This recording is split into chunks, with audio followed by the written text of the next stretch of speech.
अस्सलाम वालेकुम students. Previous lab के अंदर हमने जो है ना पहला ग्राफ सर्च एल्गोरिदम देखा था जो कि डेप्थ फर्स्ट सर्च था। ठीक है, उसको अगर हम थ्योरेटिकली देखें तो उसमें हम ग्राफ के किसी एक पॉइंट से स्टार्ट करते थे जो कि हमारा इनिशियल नोड होता था और उससे हम डेप्थ वाइज जो है ग्राफ को ट्रिवर्स करते थे। ठीक है, लाइक एक जिस नोड पे आप खड़े हैं उसके किसी एक नेबर पे जाते थे, उससे उसके आगे किसी एक नेबर पे जाते थे और उससे उसके किसी आगे नेबर एंड सो ऑन, मतलब डेप्थ वाइज आप मूव करते जा रहे होते थे। ठीक है, तो यहाँ पे हम दो स्ट्रक्चर्स जो थे वो मेंटेन कर रहे थे। एक हमारा सेट था या कोई भी एक डेटा स्ट्रक्चर था जिसमें हम अपने विजिटेड नोड्स को रख रहे थे। ठीक है, और दूसरा हमारा डेटा स्ट्रक्चर था जिसमें हम एक जो है ना वो स्टैक बना रहे थे जिस पे हम जिस नोड पे खड़े होते थे उसको हम स्टैक में पुश कर देते थे और बाद में जो है बैक ट्रैक करके हम उसके अनवेस्टेड नेबर्स को विजिट करने के लिए उसको निकाल के उसको यूज़ कर लेते थे। ठीक है, तो अगर हम इम्प्लीमेंटेशन के लिहाज से देखें तो इसमें हमने तीन चीज़ें बनाई थी। एक कंस्ट्रक्टर बनाया था, एक ऐसा फंक्शन बनाया था जिसके थ्रू हम ग्राफ को अपने पास स्टोर करवा लेते थे एक डिक्शनरी के अंदर, और देन एक DFS का हमने एक फंक्शन बनाया था जिसके थ्रू हम ग्राफ को जो है ना वो ट्रिवर्स करते थे। ठीक है, रिकर्सिवली उस फंक्शन को कॉल करके। ठीक है, तो आज की लैब के अंदर हम जो काम करने वाले थे वो है हमारा BFS, ब्रेड्थ फर्स्ट सर्च। ठीक है, तो इसमें काइंड ऑफ इम्प्लीमेंटेशन के लिहाज से चीज़ें काफ़ी हद तक सिमिलर ही हैं। ठीक है, मेन जो डिफरेंस है इन दोनों के अंदर वो ये था कि जो डेप्थ फर्स्ट सर्च था उसमें आप किसी एक नोड से स्टार्ट करते थे, आप उस नोड पे खड़े होके अल्फ़ाबेटिकली देख रहे थे या किसी भी स्पेसिफिक ऑर्डर में कि उसका जो अनविजिटेड नोड्स जो उसके नेबर्स हैं अनविजिटेड हैं, जो स्पेसिफिक नोड्स पे आप खड़े हुए हैं उसके अनविजिटेड नेबर्स में से अल्फ़ाबेटिकली या न्यूमेरिकली कौन सा नोड पहले आता है, जो भी आपने ऑर्डर रखा हुआ है आप उस पर चले जाते थे और उस पर खड़े होकर उसके अनविजिटेड नोड्स को देखते थे और मतलब डेप्थ वाइज आप मूव करते जाते थे। उसके बरक्स अगर आप BFS में देखें तो इसमें आप ये करते हैं कि आप जिस स्पेसिफिक नोड पे खड़े हैं उसके सारे नेबर्स को एक ही दफ़ा स्टोर कर लेते हो, देन किसी अगले नोड पे जाते हो और उसके सारे नेबर्स को आप अपने पास स्टोर कर लेते हो एंड सो ऑन। मतलब वहाँ पे DFS में अगर हम देखें तो हम किसी एक नोड पे खड़े होते थे, उससे उसी उसके किसी सिंगल अनविजिटेड नेबर पे जाते थे और वहाँ से आगे मूव करते जाते थे। ठीक है, लेकिन यहाँ पे आप क्या कर रहे हैं कि आप किसी एक स्पेसिफिक नोड पे खड़े हुए हैं। ठीक है, वहाँ पे खड़े होके उसके जितने भी नेबर्स हैं उनको आप स्टोर कर लेते हो, देन उससे आगे अगले नोड पे आप जाते हो और अगला नोड जो है उसके जो अनविजिटेड नेबर्स हैं उन सबको आप स्टोर कर लेते हो एंड सो ऑन। इस तरह से आप चलते जाते हो। ठीक है, अगर हम यहाँ पे देखें थोड़ा सा इसका इम्प्लीमेंटेशन के लिहाज से वहाँ पे हम जो है वो मेंटेन करते थे एक स्टैक बैक ट्रैक करने के लिए। यहाँ पे हम एक क्यू को यूज़ कर रहे हैं। ठीक है, और दूसरे नंबर पे यहाँ पे हम चाहें तो एक सेट यूज़ कर लें, लिस्ट यूज़ कर लें, डिक्शनरी यूज़ कर लें, जौन सा मर्जी आप डेटा स्ट्रक्चर यहाँ पे यूज़ कर सकते हैं जो कि ये स्टोर कर रहे हैं कि आपने किन किन चीज़ों को विजिट कर लिया हुआ है। ठीक है, मतलब बैक ट्रैक करने के लिए यहाँ पे आप एक क्यू यूज़ करेंगे और जो विजिटेड चीज़ें हैं उनको स्टोर करने के लिए आप जो है चाहे एक सेट यूज़ कर लें, एक लिस्ट यूज़ कर लें, एक डिक्शनरी यूज़ कर लें, आप कर सकते हैं। ठीक है, तो अगर हम यहाँ पे थोड़ा सा इसको मतलब ट्राई रन करके देखें कि एल्गोरिदम किस तरह से चल रहा होगा। फर्स्ट कर लें आपने सबसे पहले आप नोड ए पे खड़े हैं। ठीक है, आप जिस नोड पे खड़े हैं आप उसको मार्क करते हैं एज विजिटेड। ठीक है, और उसको क्यू के अंदर पुश कर लेते हो। ठीक है, देन आप क्या करते हो, बिकॉज यहाँ से आपकी रिवर्सल स्टार्ट हो रही है, इसके जितने भी नेबर्स हैं अगर हम अल्फ़ाबेटिकल ऑर्डर में देखें B है, D है और G है, इसका एक अनविजिटेड नेबर B है जिसे हम क्यू के अंदर पुश कर लेते हैं, देन उसके बाद D है उसको पुश कर लेते हैं, देन G को हम पुश कर लेते हैं। ठीक है, और देन उससे अगले जब आप मूव होते हैं तो आप देखते हैं कि अगले आइट्रेशन के अंदर जो क्यू था उसमें आपका सबसे पहले जो वैल्यू पुश हुई थी जब आप पॉप का फंक्शन कॉल करेंगे क्यू में से वो आपको रिटर्न होती है जो कि A था। ठीक है, पहली दफ़ा की मैं बात कर रहा हूँ। ठीक है, अब A के आपने नेबर्स स्टोर करवा लिए, अगली आइट्रेशन में आए तो इस दोबारा से फिर क्यू में से एक वैल्यू पॉप करते हैं। दूसरे नंबर पे जो वैल्यू स्टोर हुई थी जो वो B थी। ठीक है, तो जब आपने दूसरी दफ़ा वैल्यू पॉप की अपने क्यू में से तो आपको B रिटर्न हुई। अब आप देखते हैं कि B के अनविजिटेड नेबर्स कौन से हैं, एक ई था और एक एफ था, ठीक है। तो आप जो है ई और एफ को विजिटेड मार्क भी कर लेते हो और देन ई और एफ को अपने क्यू के अंदर पुश भी कर लेते हो, ठीक है। तो अगली दफ़ा जब आइट्रेशन चलती है तो दोबारा आप क्यू में से वैल्यू पॉप करते हो, जो कि अब अगर देखें तो तीसरे नंबर वैल्यू डी गई थी वो पॉप आउट होती है। आप इसके अनविजिटेड नेबर्स को लेते हो और उनको विजिटेड मार्क भी कर देते हो और क्यू के अंदर पुश भी कर देते हो, ठीक है। उसके बाद जो उसके फिर आप क्यू में से वैल्यू पॉप करते हो तो डी के बाद जो सी वैल्यू पुश हुई थी जो कि जी थी वो पॉप होती है। अब आप जी के अनविजिटेड नेबर्स को गेट करते हो, ठीक है। और देन उन पे आप जो है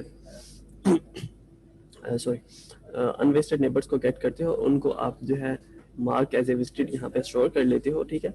और उनको क्यू के अंदर पुश भी कर लेते हो। तो जी के बाद जो अगला यहाँ पे चीज़ पुश हुई थी उसको आप पॉप करते हो, ठीक है। तो उसके साथ जो एडजेसेंट नेबर्स होंगे उनको यहाँ पे आप कह देते हो कि ये विजिटेड है एंड सो ऑन। इस तरह से ये साइकिल आपका चलता जाता है, ठीक है। तो अब अगर हम इम्प्लीमेंटेशन के पॉइंट ऑफ व्यू से देखें, जो आपने इस चीज़ को इम्प्लीमेंट करना है वो किस तरह से करना है, आपने ये वाली जो स्कीम है इसी को फॉलो करना है, ठीक है। आपने एक कंस्ट्रक्टर बना लेना है जिसमें एक डिक्शनरी डिक्लेयर करनी है, जो कि आप उसी तरह से डिफ़ॉल्ट डिक्ट के थ्रू डिक्लेयर कर देंगे और बता देंगे कि जो डिक्शनरी है उसमें हर जो वैल्यू है वो एक लिस्ट होगी, और जो लिस्ट होगी एक्चुअली वो जो सा भी की होगी नोड उसके नेबर्स उसके अंदर स्टोर होंगे, ठीक है। तो उसी तरह से आप एक ऐड ग्राफ का ऐड एच का फंक्शन बनाएंगे। ऐड एच के फंक्शन के थ्रू आप अपना ये जो पूरा ग्राफ है उसे आप पुश कर लेंगे अपने डिक्शनरी के अंदर, ठीक है। तो ये अभी तक जो काम है ये वही है जो हमने पिछली लैब के अंदर डेप्थ फर्स्ट सर्च के अंदर किया था, ठीक है। उसके बाद जो तीसरा आपका फंक्शन होगा वो आप बी एफ एस ट्रेवर्सल के नाम से एक तीसरा फंक्शन बना लें। उसको आप दो चीज़ें जो है वो पास कर देंगे।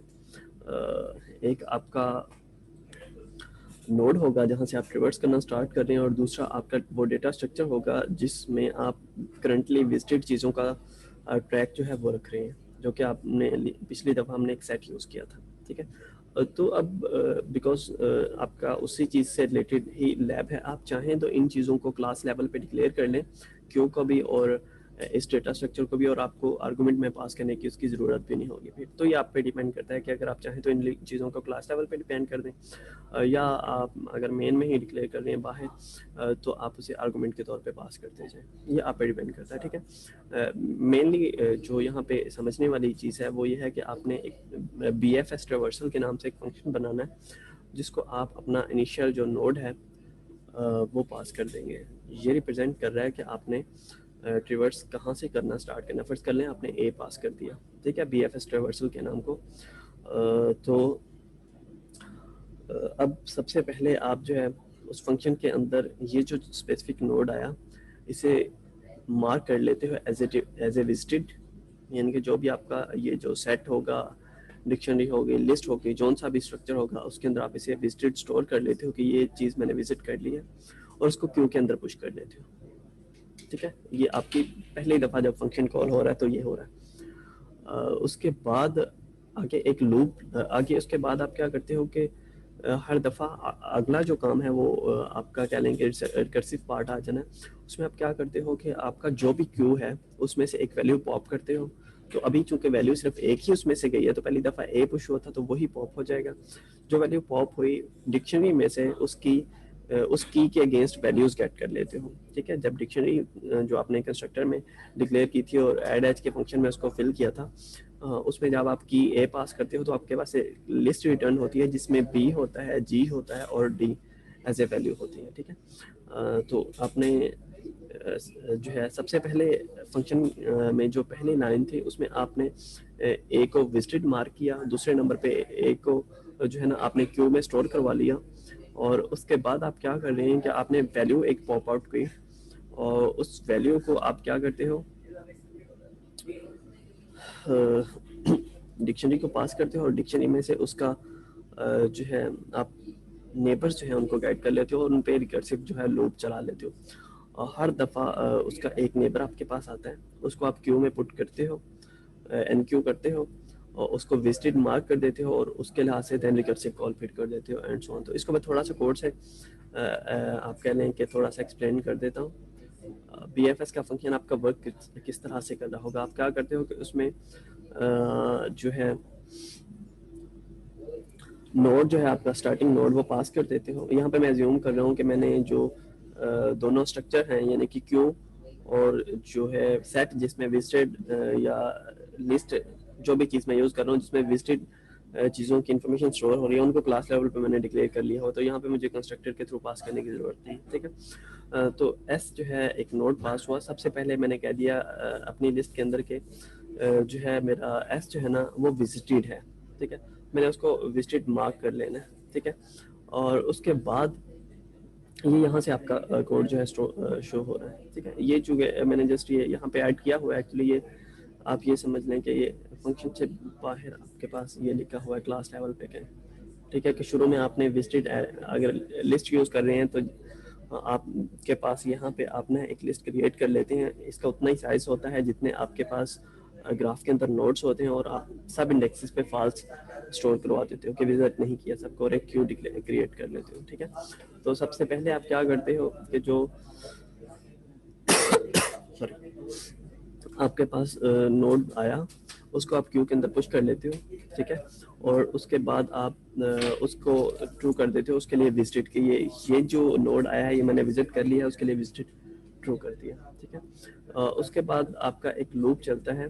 ठीक है, जिसमें आप कहते हैं कि जब तक क्यू के अंदर कोई चीज़ पड़ी हुई है आपका ये लूप एग्जीक्यूट होता रहे। सबसे पहले आप क्या करते हो क्यू के अंदर जाके एक नोड जो है वो आप उसको डीक्यू करते हो, मतलब क्यू के अंदर से वैल्यू को डीक्यू करते हो। तो अभी तक जो एक वैल्यू आई होगी, अगर मैं पहली आइटरेशन की बात कर रहा हूँ तो वो ए था, उसको आप डीक्यू करते हो तो वो वैल्यू आपके पास गेट होती है। आप उसको प्रिंट करवा देते हो कि विजिटेड के लिए। ठीक है, देन उसके आप जो एडजेसेंट जो नोड्स हैं उसके जो नेबर्स हैं उनको आप गेट कर लेते हो। पहले जो ए था यहाँ पे आपने पुश किया था उसके लिए आपने ट्रू मार्क कर दिया था। अब आपने उसको यहाँ पे आके डी क्यू किया यानी कि क्यू में से निकाला और यहाँ पे आपका एक ये लूप चल रहा है। ठीक है, क्यू में से निकाला और निकाल के उसको डिक्शनरी के अंदर पास किया और डिक्शनरी में से आपके पास उसके एडजेसेंट जो नोड्स हैं जो उसके नेबर्स हैं वो एक लिस्ट के फॉर्म में रिटर्न हो गए। अब उस लिस्ट के ऊपर आपने एक और लूप यहाँ पे नेस्टेड लूप लगा लिया। ठीक है, तो यहाँ पे ए के जो नेबर्स थे वो आपके पास गेट हुए, तो उसके लिहाज से आपने एक जो है ना लूप चला लिया। ठीक है, अब हर दफ़ा आप क्या कर रहे हो, if an adjacent has not been visited, आप यहाँ पे क्या करते हो लिस्ट में से एक वैल्यू आएगी ऑब्वियसली जब आप लूप चला रहे हो for neighbour in neighbours assume कर लो। ठीक है, तो जो एक नेबर आएगा आपके पास और उसको आप चेक कर लेते हो कि क्या वो विजिटेड तो नहीं है। यहाँ पे आपके पास उसका स्टेटस आप देख सकते हैं, अगर ये फॉल्स है तो विजिटेड नहीं है और अगर ट्रू है तो इसका मतलब वो विजिटेड है। बिकॉज जब आप किसी को विजिट कर लेते हो तो उसके लिए आप जो है ना वो ये पास कर देते हो। ठीक है, ट्रू कर देते हो। आप क्या करते हो कि यहाँ पे एक नेबर आया, ठीक है, अगर वो पहले विजिट नहीं हुआ तो आप उसे मार्क कर देते हो विजिटेड, मतलब इस लिस्ट के अंदर जाके उसको एज ए की पास करके आप जो है ना, यानी कि अगर तो वो आपके पास कह लें कि इंडेक्सेस हैं, मतलब जो नोड्स के नेम है वो 0 1 2 3 4 5 इस तरह से, तो फिर तो आप कह लेंगे ये लिस्ट है और इसके इंडेक्स के लिहाज से आप ट्रू फॉल्स रख देंगे। ठीक है, अदरवाइज आप यहाँ पे डिक्शनरी या सेट जो भी यूज़ कर रहे हैं। ठीक है, तो आप जस्ट यहाँ के क्या करते हैं कि उसको विजिटेड डिक्लेयर कर देते हैं अपने उसी स्पेसिफिक डेटा स्ट्रक्चर के अंदर। ठीक है, कि ये मार्क मैंने कर दिया कि विजिटेड है और उसको क्यू के अंदर ऐड कर देते हो। ये क्यू वही है जहाँ पे हमने पहले जो है वो ए को पास किया था। ठीक है, आप पहला नेबर आया उसको क्यू के अंदर आपने जो है उसको कर दिया एन क्यू कर दिया, क्यू के अंदर ऐड कर दिया। दोबारा फिर अगले नेबर के लिए आप आते हो, देखते हो अगर वो विजिटेड नहीं है तो उसको विजिटेड मार्क कर दो और उसको भी क्यू के अंदर पुश कर दो। उसके बाद तीसरा नेबर आता है, फर्ज कर लें, ठीक है, उसको आप लेते हो और उसको भी अगर वो विजिटेड नहीं है तो उसे विजिटेड मार्क करके क्यू के अंदर पुश कर देते हो। अब ए के लिए जितने भी नेबर्स होंगे उनके लिए ये लूप चलेगा। अगली दफ़ा आप बाहर यहाँ पे आएंगे, ये वाला जो बाहर वाला लूप है उसके अंदर आके जब ये वाली अगली आइटरेशन के लिए आपके पास स्टेटमेंट चलेगी तो आप क्यू के अंदर पड़ी हुई अगली जो वैल्यू है उसे डी क्यू कर दें। अगर हम यहाँ से थोड़ा सा कंपैरिजन करें तो पहली जो वैल्यू इन क्यू हुई थी वो ए हुई थी, उसके बाद पहला नेबर ये वाला आया था तो ये एन क्यू हुआ था, ठीक है। तो जब अगली आइट्रेशन होगी तो यहाँ पे आपके पास बी गेट होगा, सही है। तो आप यहाँ पे बी के जो एडजेसेंट नोड्स हैं उनको गेट करोगे डिक्शनरी में से और उनके ऊपर लूप चला दोगे, ठीक है। अब यहाँ पे आप क्या करेंगे कि आपके पास बी का पहला एडजेसेंट नेबर आएगा, आप देखोगे अगर वो विजिटेड नहीं है तो ये दो टास्क उस पर परफॉर्म कर दो, उसको विजिटेड मार्क कर दो, उसको क्यू के अंदर पुश कर दो। उसके बाद बी का अगला नेबर आ जाएगा, उसको भी इसी तरह से, मतलब पहले आपने ए के लिए ये काम किया, अब बी जब आपने डी क्यू किया तो डी के लिए डी के 3 नेबर से एक ए था, सॉरी बी के 3 नेबर से एक ए था, एक एफ था और एक ई था, ठीक है। तो आपने ए जो था ये तो विजिटेड था तो इसके लिए वो पार्ट एग्जीक्यूट नहीं होगा, ठीक है। ई और एफ के लिए आपके पास वो वाला पार्ट दोबारा से जो है ना, मतलब नेस्टेड लूप के अंदर जहाँ पे आप बी के नेबर्स को एक्सेस करके उन पे आइट्रेट कर रहे हो, वो आइट्रेशन दो चलेंगे, एक ई के लिए चल जाएगी और एक एफ के लिए। पहली दफ़ा आपके पास ई आएगा, आप देखोगे कि ई विजिटेड नहीं है, ई को विजिटेड मार्क करो, उसको क्यू के अंदर पुश कर दो। सिमिलरली अगली दफ़ा एफ आएगा, ठीक है, मतलब जो आपने बी की लिस्ट गेट की उसमें अगला एलिमेंट एफ है, तो देखोगे कि एफ विजिटेड चूंकि नहीं है तो इसको विजिटेड मार्क कर दिया और क्यू के अंदर पुश कर दिया, ठीक है। और उसके बाद आप जो है ना लूप ऊपर वाला लूप जो है उसकी वो तीसरी दफ़ा चलेगा, तीसरी आइट्रेशन चलेगी, तो फिर आप जो है ना क्यू के अंदर पड़ी हुई वैल्यू को डी क्यू करोगे, ठीक है। तो तीसरी दफ़ा आपके पास अगर हम देखें तो वैल्यू कौन सी गई थी, डी गई थी, मतलब सबसे पहले ये हुआ था, फिर ये हुआ था और फिर ये एन क्यू हुआ था, ठीक है। तो ये आपके पास निकल आएगा, ठीक है। तो इसके लिए इंटरनल जो इनर लूप चलेगा उसमें आने से पहले आप इसके नेबर्स को गेट कर लोगे जो कि ए और एफ है, ठीक है, और उन पे आइट्रेट कर दोगे। तो इसके लिए तो नहीं चलेगा बिकॉज ये ऑलरेडी विजिटेड है, ठीक है, ये भी ऑलरेडी विजिटेड है, ठीक है। तो आप अगली आइट्रेशन में चले जाएंगे और उसके बाद डी के बाद जो उनसी चीज़ इंसर्ट हुई थी जो कि जी थी वो डी क्यू होगा इस दफ़ा एंड सो ऑन। उसके लिए आपके पास ये लूप चलता रहेगा। इस पार्ट को मैं थोड़ा सा फिर से एक्सप्लेन कर देता हूँ, जो कि आपका मेन डिफरेंस इस एल्गोरिथम में ये वाला पार्ट ही है। आपने किया ये है कि आपने क्लास लेवल पे दो स्ट्रक्चर्स डिक्लेयर कर लिए, एक विजिटेड के लिए, यहाँ पे चाहे तो आप डिक्शनरी रख लें, लिस्ट रख लें, सेट रख लें, आपकी मर्जी, और दूसरा आपने एक क्यू डिक्लेयर कर लिया क्लास लेवल पे, ठीक है। जब आपने ट्रिवर्सल शुरू करनी है तो आपने अपना जो फर्स्ट नोड था जहाँ से ट्रिवर्सल शुरू करनी है वो बी एफ एस ट्रिवर्सल के फंक्शन को पास कर दिया। उसमें आप सबसे पहला काम ये करेंगे कि जो भी नोड आया है उसको सबसे पहले आपने क्यू के अंदर पुश कर दिया, ठीक है। क्यू के अंदर पुश करने के बाद आपने क्या किया, इसके लिए ट्रू कर दिया कि ये विजिटेड है, ठीक है, कि मैंने इसको विजिट कर लिया।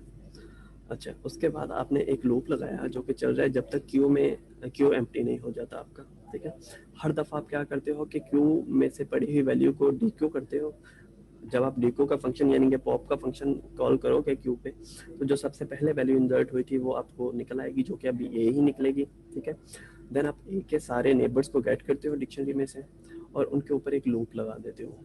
आप देखते हो हर नेबर पे जाके अगर वो विजिट हुआ है, ठीक है, तो आप जो है उसे स्किप कर देते हो। अदरवाइज अगर वो विजिट नहीं है तो आपका ये वाला कोड एग्जीक्यूट होता है। इसमें आप पहले उसे विजिटेड मार्क कर देते हो, ठीक है, यहाँ पे उसके अगेंस्ट आप विजिटेड स्टोर करवा लेते हो और देन उसके बाद उसको क्यू में पुश कर देते हो। देन अगला नेबर आता है, देन अगला एंड सो ऑन। जब ये वाला जो लूप है ये आइट्रेशन चलती है, यहाँ से जो एक नोड सेलेक्ट होके आया था जो कि आपने डिक्यू किया था उसके सारे नेबर्स पे, ठीक है। तो फिर अगली दफ़ा जब आइट्रेशन चलती है तो आप फिर क्यू में आते हो और देखते हो कि क्यू में से पॉप को कॉल करो तो कौन सी वैल्यू आपको रिटर्न होती है। तो जो दूसरे नंबर पे इसमें इंसर्ट हुई थी वो रिटर्न हो जाएगी। उसके नेबर्स को फेच करते हो और उनके ऊपर भी सिमिलरली आप वही काम कर रहे हो कि हर नेबर को देखते हो, अगर वो विजिटेड नहीं है तो उसे विजिटेड मार्क कर देते हो और उसे क्यू के अंदर पुश कर लेते हो, ठीक है। तो यहाँ पे आप देख सकते हैं कि आप बैक ट्रैक करने के लिए एक क्यू यूज़ करते हैं, जबकि डीएफएस में हमने एक जो है ना वो स्टैक यूज़ किया था। बाकी ये बिल्कुल सिंपल है। यहाँ से आपके पास एक ही दफ़ा कॉल हो रही है और देन आप यहाँ पे जो है ना रिकरियन तो इसे नहीं कह सकते, आप जो है वो नेस्टेड लूप को यूज़ करके जो सारे नोड्स हैं उनको आप रिवर्स कर लेते हैं, ठीक है। तो आप लोगों ने इस लैब के अंदर इसको ही इम्प्लीमेंट करके देखते हैं।